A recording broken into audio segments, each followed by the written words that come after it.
Reports. Nagbabala na si Dr. Samantha Licudine, City Veterinarian ng City of Lawag, sa lahat ng mga pet owners na ipasuri ang kanilang mga alagang aso at iba yung pag-iingat ang maipapayo niya sa kanila sapagkat mayroon ng kaso ng rabies sa mga hayop sa Lawag City.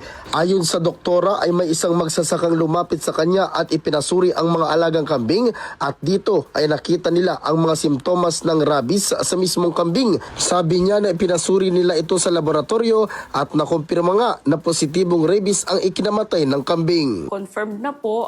So that same day, namatay ng hapon yung goat. So inautopsy namin o necropsy sa veterinary term. And yung baga niya, ang striking observations, yung labi niya is sugat-sugat. Yung mata niya medyo namamaga.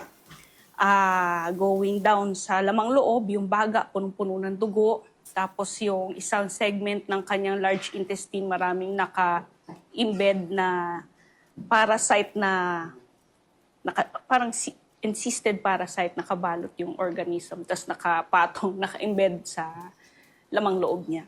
Dahil dito ay nagsasagawa na ang City Veterinarian ng mga hakbang upang maiwasan ang sakit na rabies sa pamamagitan ng community visit at pagturok sa mga alagang hayop ng anti-rabies vaccine. Samantala ay nakikiusap ang doktora na sana ay makialam at tumulong ang mga pet owners sa usaping ito sa lungsod ng Lawag. Sa pet owners, again, punot dulo is being a responsible pet owner po. Ano po?